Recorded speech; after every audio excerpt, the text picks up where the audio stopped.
Alors pour démarrer, GetQuanti, on va se présenter très rapidement chacun. C'est une start-up française. Aujourd'hui, on a plus de 300 clients, que ce soit TPE, PME, grands comptes, essentiellement en France, mais aussi avec des aspirations internationales. On a un siège social sur Paris, vous pouvez aussi nous visiter, vous êtes les bienvenus. On est plus de 20 collaborateurs, vous voyez quelques photos sur la slide, on a des séminaires assez sympas. Et on est une technologie propriétaire plébiscitée par Google. Je ne vais pas m'étaler, mais si vous avez des questions, on en parlera juste à la fin, surtout liées à la RGPD, etc. Donc aujourd'hui, ce qu'il faut retenir, c'est qu'on est RGPD compliant et tout au long de la présentation, vous verrez pourquoi et comment. Bonjour à tous, Léliane Sullivan, je suis Channel Account Manager pour la France chez HubSpot. Je travaille avec nos partenaires en France, notamment avec Marc-Anti. Donc pour vous présenter un petit peu, qu'est-ce que c'est HubSpot? HubSpot, c'est une plateforme de croissance, notamment avec un hub marketing, un hub sales, un hub service et aussi un CRM gratuit. Donc HubSpot a été fondé en 2006. Maintenant, on a plus de 50 000 clients dans le monde entier et plus de 2500 en France. On va ouvrir un bureau à Paris aussi le mois prochain. Et bonjour à tous, moi je m'appelle Christian Neve, je suis consultant en marketing depuis 7 ans, je suis fondateur de Marketing. Pour ceux qui ne nous connaissent pas, on est un acteur un petit peu particulier, on est à mi-chemin entre un intégrateur, un cabinet de conseil et une agence. On a une trentaine de personnes chez nous et on accompagne la transformation digitale du marketing et des ventes, principalement dans le B2B aujourd'hui. Avec Liliane, on va parler aussi rapidement quelques rappels d'inbound marketing parce que la lead gen, c'est un sujet qui est assez central en B2B, c'est souvent le nerf de la guerre. Sandrine nous présentera GetQuanti, les fonctionnalités et aujourd'hui tout ce que ça peut apporter de manière assez complémentaire avec ce qu'on fait en lead gen ou en marketing automation traditionnel. Sur l'état des lieux, ce qu'on essaie de rappeler aussi ici, c'est comment tout ça, ça s'imbrique parce que finalement aujourd'hui, les solutions de marketing, parfois elles existent en stand-alone. Vous avez des petites choses à gauche à droite, vous avez un outil de LP, vous avez un outil de Mailchimp, vous avez des bases de données un petit peu à gauche à droite, des CSV. Parfois c'est un petit peu le fouillis. Ce qu'on essaie de mettre en place chez nos clients, c'est d'avoir un triptyque technologique qui est clair, finalement entre le website, le marketing automation et le CRM. Le website étant finalement aujourd'hui dans le front de l'expérience client, c'est là où on va présenter nos produits, c'est là où on présente notre offre, c'est là où on va aussi retrouver nos landing pages, mais finalement tout ce qui est aujourd'hui vu par le prospect ou par le client. De l'autre côté de l'aventure, finalement on a le CRM, c'est le front de l'expérience commerciale. Et ça, aujourd'hui, c'est des outils qui sont principalement présents dans quasiment toutes les entreprises B2B. Quand on arrive à l'ABM, aujourd'hui, certains d'entre vous peut-être en font déjà.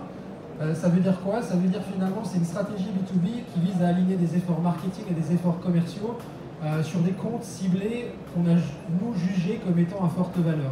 Vous en faites certainement tous, quelque part, de l'ABM, se concentrer sur des comptes à forte valeur, c'est finalement aussi quelque chose qui est assez naturel pour vous. Il y a un moment, c'est aussi de mieux ajuster vos efforts et votre discours pour qu'on puisse vraiment taper là où ça fonctionne. Et c'est tout l'enjeu aujourd'hui de ce qu'on essaie de faire en marketing.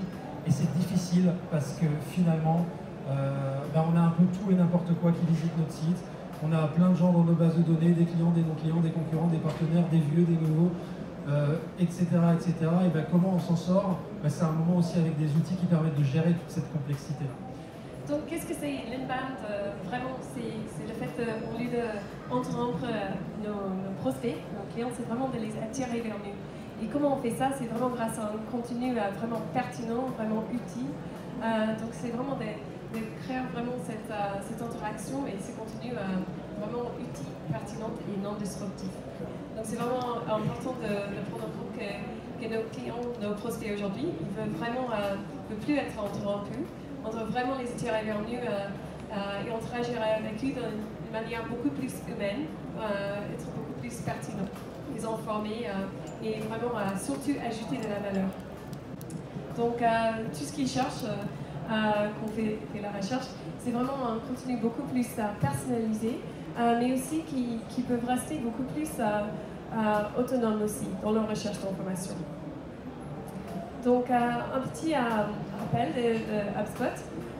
Donc Christian a déjà mentionné pas mal de choses, mais vraiment nous on a plusieurs briques, donc le brick marketing, le brick sales et le brick service, mais surtout tout ça sur un CRM qui est vraiment simple et abordable.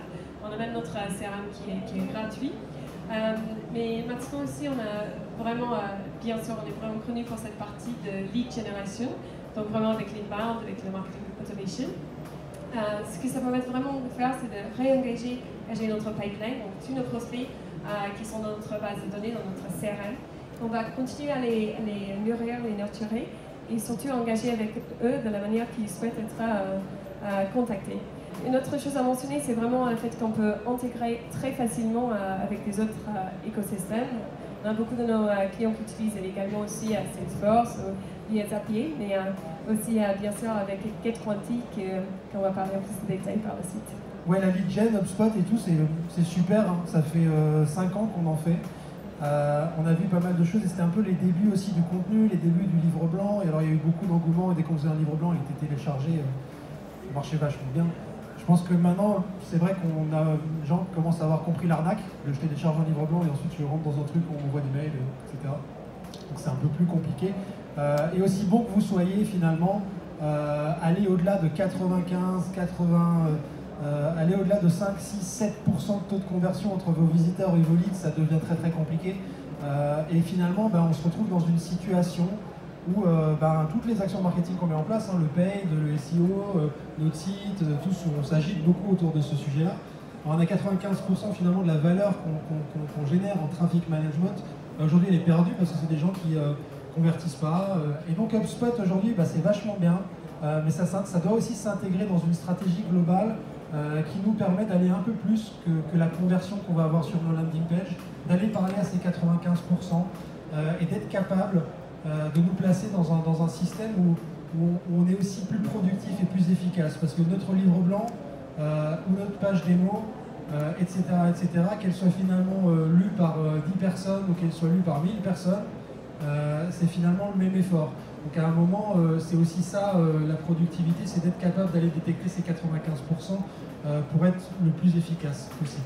Tout ce que Christian a évoqué, nous l'avons vécu en interne aussi, où peut-être que comme moi, vous êtes frustré aujourd'hui du taux de conversion qui est faible, finalement avec multiples actions et multiples sujets que vous maîtrisez aujourd'hui. Donc le marketing, ou plutôt les sales, ont de grosses attentes sur le marketing aujourd'hui et de plus en plus.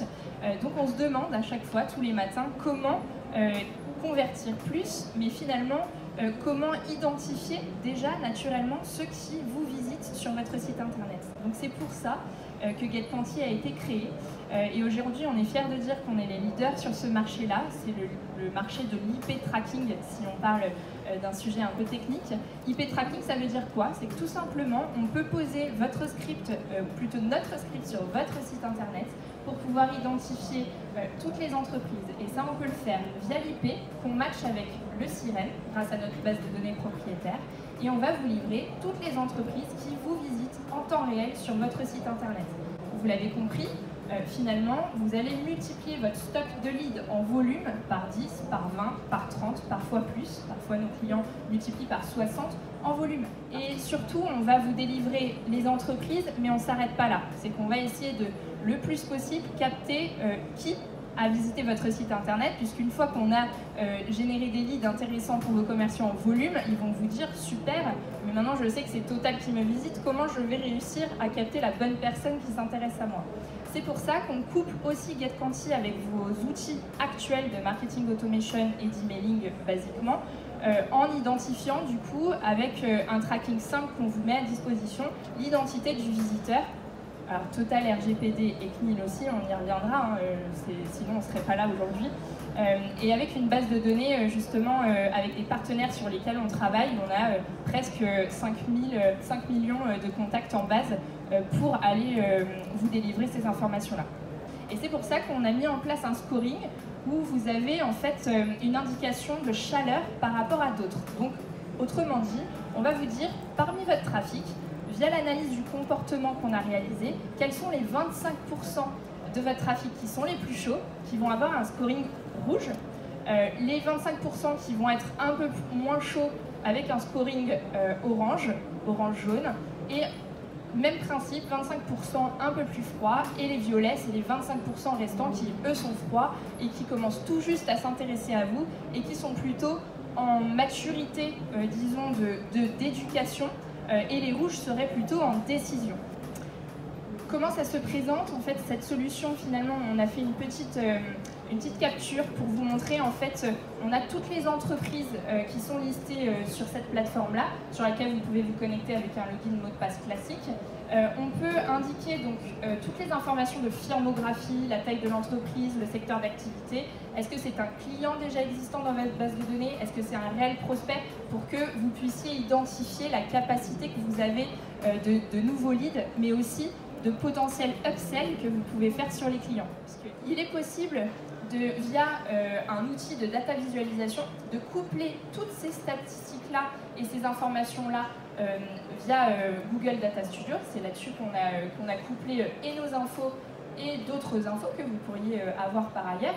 Et ce que ça vous donne, c'est tout simplement un tableau de bord pour enfin comprendre ce qui se passe, ce que je vous disais, sur votre site internet naturellement. C'est-à-dire que sans faire d'autres actions complémentaires, c'est juste de faire finalement un état des lieux de qu'est-ce qui se passe aujourd'hui et qui vous visite réellement. C'est-à-dire qu'on a des clients qui nous disent bah, « moi, ma cible, c'est des grands comptes ». Finalement, quand on installe la solution, ils s'aperçoivent que c'est peut-être des PME ou des ETI précisément dans tel ou tel secteur qui les visitent et qui ne sont pas a priori les cibles qu'ils avaient identifiées via un fichier comme Christian l'a présenté tout à l'heure. Effectivement, ça c'est un cas assez fréquent dans les entreprises. Quand on parle d'objectifs marketing, il y a un KPI en marketing digital qu'on utilise tous, qui est le trafic global du site. On se dit, bah, tiens, on construit un escalier en janvier en disant, tiens, en décembre, il faut qu'on soit là. Le problème de cet exercice-là, c'est qu'on se retrouve finalement à avoir le trafic pour du trafic. Et finalement, derrière nos 10 000, nos 15 000 visiteurs, on n'a pas trop d'idée de qui c'est. On sait à peu près quelle techno, on sait à peu près quel pays, mais ça s'arrête assez vite là avec du Google Analytics. Et c'est généralement assez édifiant ce qu'on observe en se disant bah, finalement, ouais, effectivement, c'est 50% de grands comptes, sauf qu'on ne les adresse pas du tout. Et alors finalement, il y a deux manière d'y répondre. C'est est-ce que finalement on doit adresser les grands comptes parce qu'ils s'intéressent à ce qu'on fait, ou est-ce que finalement il faut qu'on change notre marketing pour finalement adresser vraiment le segment qui nous intéresse. Et cette étude un peu épidémiologique finalement du site internet, ça apporte aussi beaucoup de valeur d'un point de vue compréhension, et ça permet aussi de changer un peu de KPIs en se disant finalement au lieu de parler en trafic général, j'ai peut-être envie d'augmenter mon trafic sur les grands comptes de 10%, et quitte à stagner au trafic global, je vais quand même augmenter ma performance. Donc c'est aussi ça tout l'enjeu de ces outils-là. Exactement, là vous allez pouvoir voir quelles sont les tailles du coup qui vous visitent, quelle est la source de trafic également qui vous a généré le plus de trafic qualifié. Or, si on transpose à du Google Analytics classique où vous voyez toutes les sources de trafic, c'est mon PED qui me ramène énormément de trafic, mais est-ce que mon PED me ramène des trafics d'entreprises qualifiées pile dans ma cible? Ça peut me ramener des entreprises, mais si c'est pas dans ma cible, finalement les mots-clés ne sont pas les bons. Donc ça peut vous donner ces aspects-là, et si on revient sur le sujet de l'ABM, ce que je vous disais, ça peut aussi vous donner une vision, comme on le montre juste en bas de la slide, des secteurs les plus représentés sur votre site internet. Et par exemple, nous, on a découvert que ce sont les éditeurs de logiciels qui s'intéressent le plus à nous. Donc potentiellement, c'est peut-être aussi cette verticale-là et cette cible-là qui est très intéressante pour nous. Et c'est grâce justement à ces statistiques qu'on a pu le définir. Et ça nous a permis de faire une logique d'ABM et donc d'agir différemment sur notre site internet en fonction. Si on reprend du coup une slide globale pour montrer un peu tout le cheminement de ce que GetQuanti peut vous permettre, et on va vous expliquer juste après quel lien avec HubSpot on peut vous proposer. Alors, c'est ce que je vous ai présenté juste avant.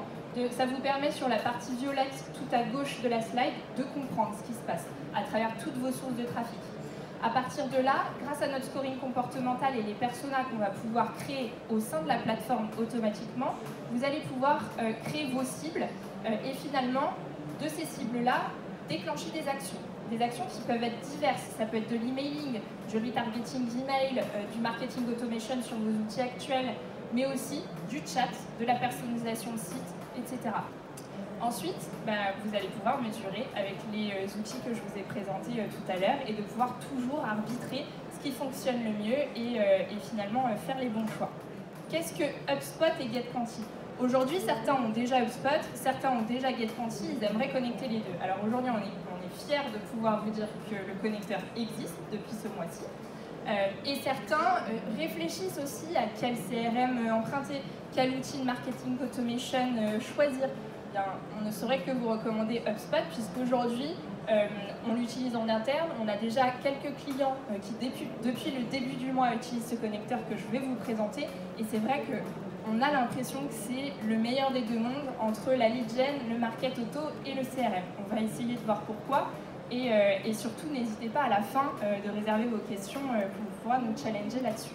Ce que je vais vous présenter justement, c'est tout le triptyque qu'on permet. Donc on part du site web, on va avoir des personas dans GetQuanti que je vais vous définir, on va pouvoir alimenter HubSpot avec ces personas et ces cibles que vous souhaitez atteindre, et on va pouvoir les retargeter via le marketing automation d'HubSpot. GetQuanti va identifier et trier toutes les entreprises qui sont pile dans votre business.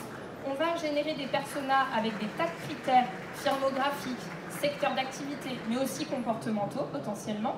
Et on va créer donc ces personas qui vont pouvoir nous permettre d'acheter des contacts au sein de la plateforme et de pouvoir les recibler. On a les personas qui sont identifiés depuis votre trafic. On va automatiquement choisir les directions qui vous intéressent au sein de la plateforme GetQuanti, et vous allez pouvoir augmenter votre base de données avec ces contacts et pouvoir faire un début de retargeting d'email, et tous les ouvreurs et tous les cliqueurs qui auront réagi à ces campagnes-là de visite, qui vont se lancer automatiquement, vous pourrez partir en vacances tranquille, vont se déverser automatiquement dans HubSpot pour alimenter le marketing automation habituel, et en plus alimenter le CRM de vos commerciaux si vous avez aussi cette brique-là d'HubSpot. Donc c'est vraiment, on va dire, le chemin qu'on a fait et ce qu'on évangélise aujourd'hui, et finalement quand on a cet axe de réflexion, c'est finalement comme ça qu'on prospecte, et c'est aujourd'hui notre analyse du chaînon manquant qu'on apporte du coup avec HubSpot plus GetQuanti. En résumé, quand vous avez HubSpot, pourquoi rajouter GetQuanti et pourquoi on vous disait que selon nous c'est le meilleur des deux mondes? Le premier, c'est d'identifier en volume le plus de leads depuis votre site internet et grâce à l'intelligence artificielle. Ensuite, c'est d'automatiser le tri via les personas qu'on vous suggère au sein de la plateforme et de les cibler très précisément avec ceux qui ont réagi et de pouvoir apporter une réponse tant sales que marketing. Autrement dit, si une entreprise est ultra chaude avec un contact identifié, le sales peut l'appeler tout de suite. S'il y a une nécessité de le nurturer encore, il y aura une réponse marketing qui pourra être associée. Ensuite, c'est d'enrichir et de compléter sa base de données avec des contacts RGPD, puisqu'on est capable de vous livrer des contacts avec le nom, le prénom, la fonction, le département, le numéro de téléphone, le degré d'intérêt et l'email. Donc c'est suffisamment d'infos professionnelles pour que ce soit RGPD ready. Et enfin, c'est aussi d'aligner sales et marketing. Enfin, les deux mondes, finalement, on en parle beaucoup, mais je ne sais pas si en interne vous ressentez encore la frustration du marketing et du sales qui se parlent difficilement. On essaie d'apporter une pierre à l'édifice pour aligner tout ça de bout en bout et de focuser les actions sur des scénarios plutôt entreprises que sur le contact individuel, comme je vous l'indiquais juste avant. Encore beaucoup d'entreprises, le CRM, c'est un outil mort dans lequel finalement on a des contacts à jour, pas à jour. C'est une contrainte pour les commerciaux parce qu'il faut y aller et dire ce qu'on a fait, parce que sinon on dira qu'on n'a pas assez bossé. Et ça, c'est un peu l'ancien monde. Le CRM de demain, c'est un CRM qui s'alimente à partir des visites du site, c'est un CRM qui a de l'information, c'est un CRM qui a de la valeur pour le commercial, et on est là aussi au service, nous marketeurs, on est au service du commercial, on travaille avec eux. On n'est pas un service support des commerciaux, mais en tout cas on est là pour travailler avec eux, on est là pour leur apporter de la valeur, on est là pour les mettre en connexion avec les bons leads, les bons contacts au bon moment. Et c'est ce qu'on arrive à faire aujourd'hui avec HubSpot et GetQuanti de la meilleure manière qu'on ait jamais pu le faire, je trouve. Et ce qu'il faut aussi retenir par rapport à ça, c'est qu'HubSpot et GetQuanti, ça nous permet finalement aujourd'hui d'avoir une solution technologique complète sur traiter du lead, générer du lead et apporter une réponse marketing-vente finalement qui est cohérente en fonction des informations qu'on a, et maintenant des informations on en a beaucoup. Le marketing d'aujourd'hui, je vais aussi beaucoup plus loin dans le discours, c'est plus personnalisé, il faut mieux connaître le produit, il faut être plus proche des commerciaux, il faut avoir une idée quand même très précise d'aujourd'hui, mon prospect c'est qui, il a quel niveau de maturité, il travaille dans quelle entreprise, de quelle taille, et comment je dois lui parler pour le convaincre et pour avoir le discours le plus personnalisé possible. Bon. Merci à tous, en tout cas, je crois qu'on a eu beaucoup. Merci.